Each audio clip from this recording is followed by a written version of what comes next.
Hey guys, I am Adam. Welcome to the Vintage Sanctuary.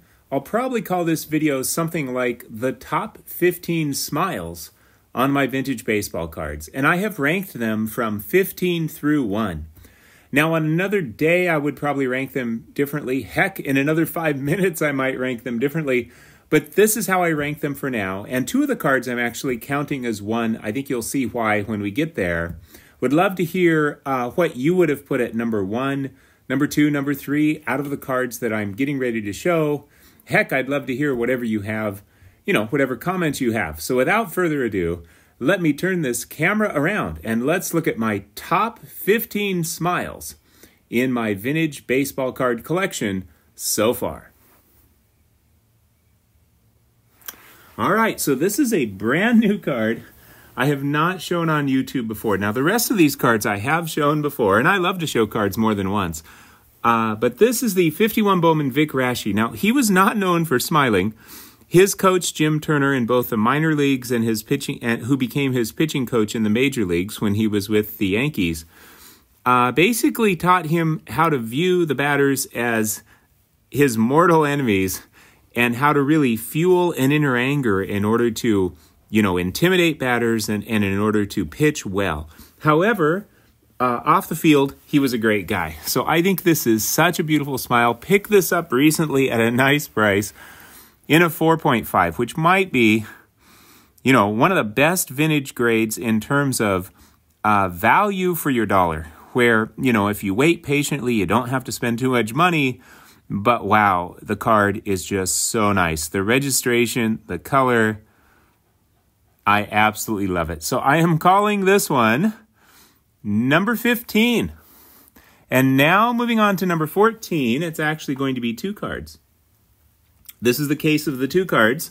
The 54 Topps number 1, Ted Williams. Yeah, I decided to kind of put them together on this list. The bookend cards, the 54 Topps number 1 Ted Williams and the 54 Topps number 250 Ted Williams. I mean, that is a beautiful smile. Both are just beautiful smiles. So let me get these up here. All right, so that is number 15 on the left, Vic Raschi, and then number 14, I'm counting the 2 cards, the Ted Williams 54 Topps bookends, his first Topps cards. Well, now we're going to move down to number 13, the 54 Red Heart Dog Food. Now, I tell you what, as far as how much I love this card, it's higher than number 14, but as far as the smile goes, I called this number 14 at least today. This is what I call my 10-4 card. It's a 4, but I think it's nicer than a 10, just in terms of eye appeal. It's got just that vintagey appeal with just a little bit of toning, a little bit of corner wear, but yet the color and everything is just fully vibrant. The centering, centered by a higher power. So it's like, could a 10 even be better? No, a 10 would be worse. It wouldn't be as nice as this for the reasons I just described. So this is my 10-4, good buddies. 54 Red Heart Dog Food Stan Musial. And that's coming in at number 13 on the list of the top 15 smiles. So now we're going to go to number 12. From the Lionel Carter collection, the 53 Topps Johnny Mize. I mean, what a sweet smile and what a sweet card. In a Gem Mint 7, number 77. And then, coming in at number 11, this is kind of a 2-for-1. It's just 1 card, but it's 2 smiles, and the rule, my self-imposed rule, they both had to be smiling. The 62 Topps Garrigan Ruth, and I love the green tint personally. And wow, this is just such a wonderful card. It really looks like they're connecting in this picture. And then here is the back. So we are looking at number 13, Stan Musial, number 11, the big cat Johnny Mize, and then, or number 12, sorry, the big cat Johnny Mize, and then number 11, the Ruth Gehrig combo card there. And so we're getting ready to enter the top 10. Here we go. The 53 Bowman Color Yogi Berra in a Vintage Greatness 3. I mean, what a smile of Yogi there in the dugout.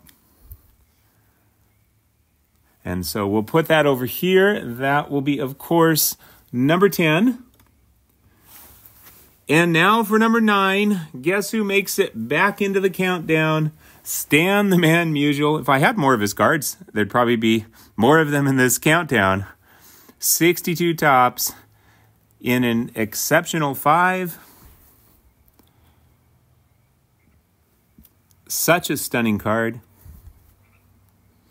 It's a 62 tops, and I think I actually might have paid $62 as well, because I think I got this for right around my high bid.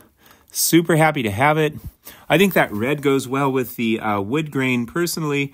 And now on to number 8, my only card of this epic player who broke the color barrier, the Jackie Robinson. Now this says 4, but another 10 for. This card's really a 10.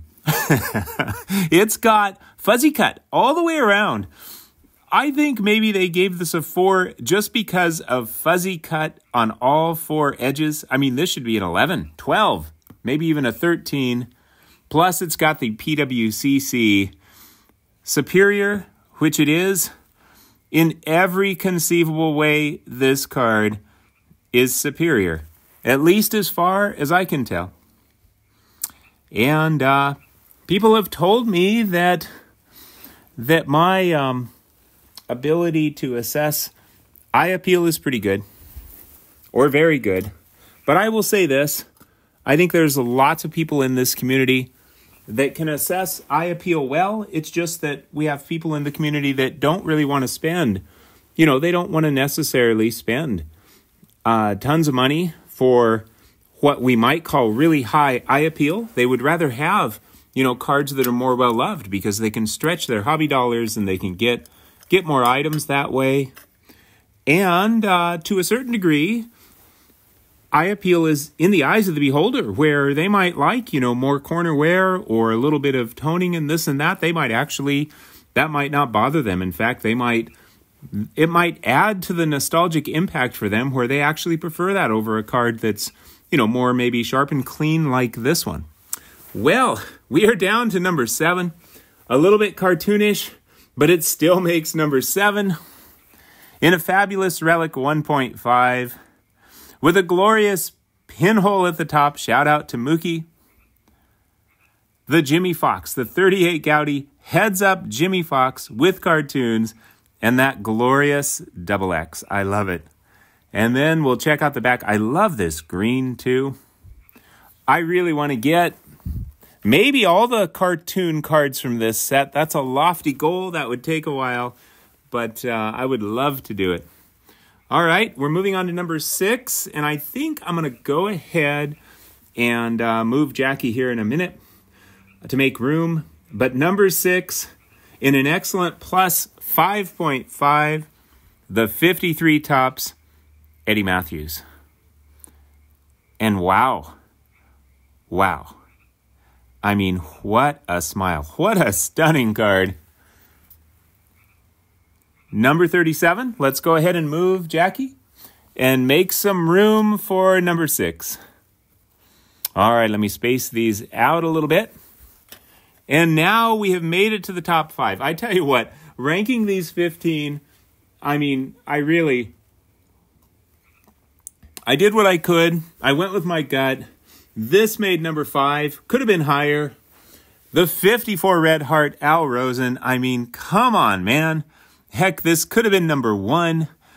Is that a smile of smiles or what? I mean, this card is just, I mean, I tell you what, you know what? If you've had a little bit too much negativity in your life for whatever reason or reasons these days, get yourself a 54 Red Heart Al Rosen, put it up there on display, and, you know, look up there and say, okay, that's what I'm shooting for right there. this is just an absolutely stunning card. I am looking to get, as I've mentioned several times, all of the red hearts with the red backgrounds, but I'm not in a big rush. I think I only have like 3 to go, so I've got most of them. And yeah, I'll get there. I don't want to spend too much, looking for cards like this. Typically around 50-ish bucks where I've got a really nice looking card. Unless it's a Hall of Famer, then I might have to pay a bit more. But anyway, still working on that. We are down to the top 4. I mean, I could have called this number 1 as well. I sold my grayback, put the money aside for the National, so, we'll see if I spend it before. But I kept the white back. The reason I sold the grayback is because I got the white back. Wow. I mean, is that a smile or what?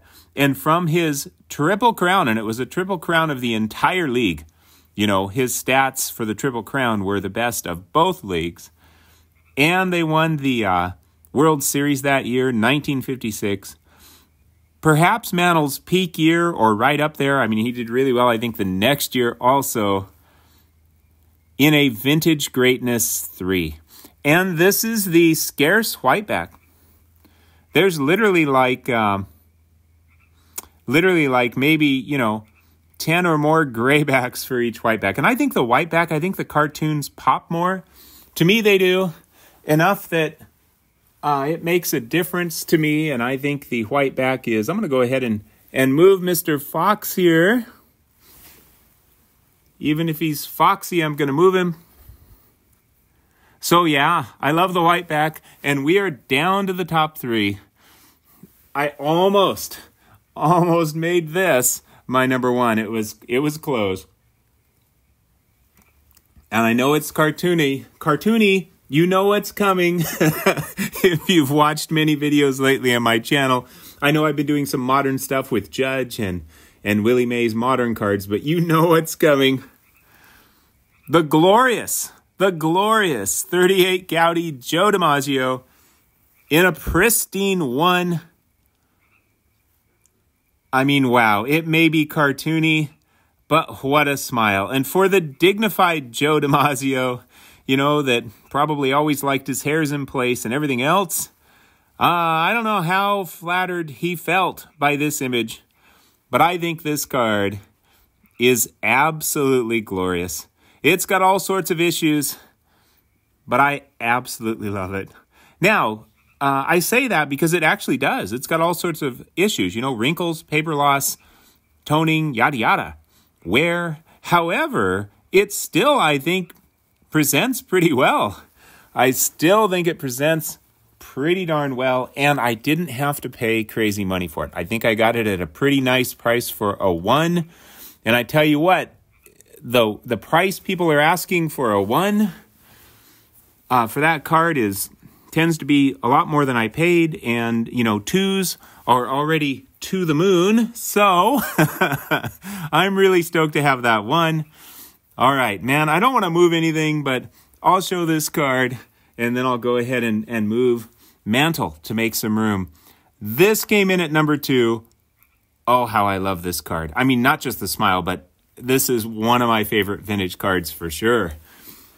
The 54 Topps Willie Mays in a Vintage Greatness 3.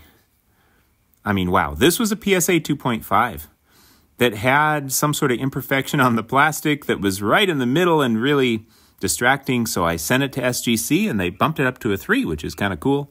But I was just happy to get rid of that blotchy plastic because this looks so much nicer. This is a really nice 3, I think, eye appeal wise. And give you a look at the back here. And as we know, a lot of Willie Mays cards, he's not looking so smiley by any means.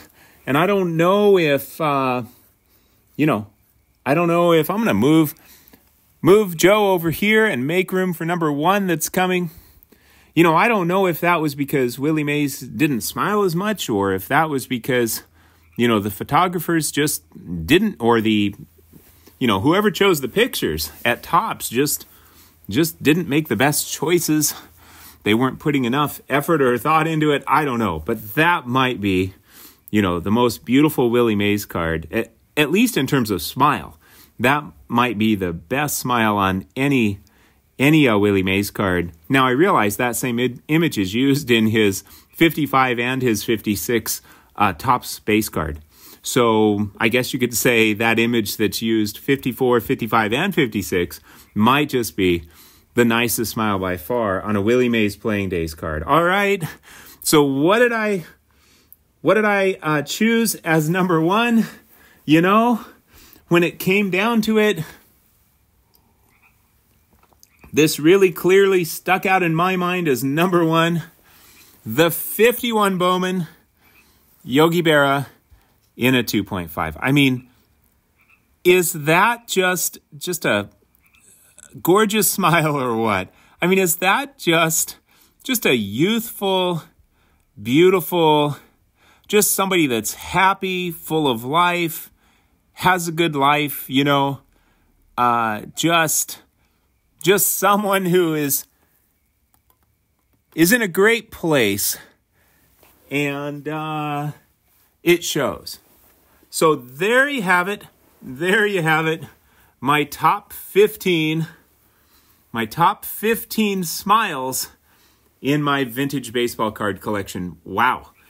I mean, what do you think? Are those beautiful cards or what? Some of you may not care for the, DiMaggio so much, maybe because it's cartoony. Maybe it would have been near the bottom of the list for you. I don't know. Let me go ahead and turn this camera around. All right. Thank you, everyone, for sharing in my joy. Hey, it brought a smile on my face, that's for sure, to pull these out and to try to rank them. Wow, this is such a wonderful hobby. The nostalgia is a big part of it for me. And now I was not around in 1950. I was born in 64. But still, I have nostalgia even for times when I wasn't around. And there's just something about having and holding something tangible from times past, that can connect us to the people, can connect us to a simpler time. Not that everything was great. I mean, some things are better today for sure. I mean, just to give one example, healthcare has advanced quite a bit over what it was in the 1950s or 60s. So, not that everything's great, but not that everything was always so great in the 50s. Obviously, there were issues, but there's something about that nostalgia. That's a big part of collecting for me, is the nostalgia. Another big part of it is the beauty of these vintage cards. It's like having miniature pieces of art, and there's stores of value as well. Now, sometimes they go up in value or down in value, but, carefully chosen vintage cards that we don't overpay for tend to do a pretty good job of holding their value. I like that as well. Connects us with a community of other collectors. I mean, that is just so huge. I can just pull out these cards and de-stress and enjoy them. And I mean, it's just such a wonderful hobby, I think. I mean, there's other hobbies too, right? But this is the one I've landed on for sure. So thank you, everyone, for sharing in my joy. I hope you had a wonderful and peaceful time in the Vintage Sanctuary. Take care, my collecting brothers and sisters.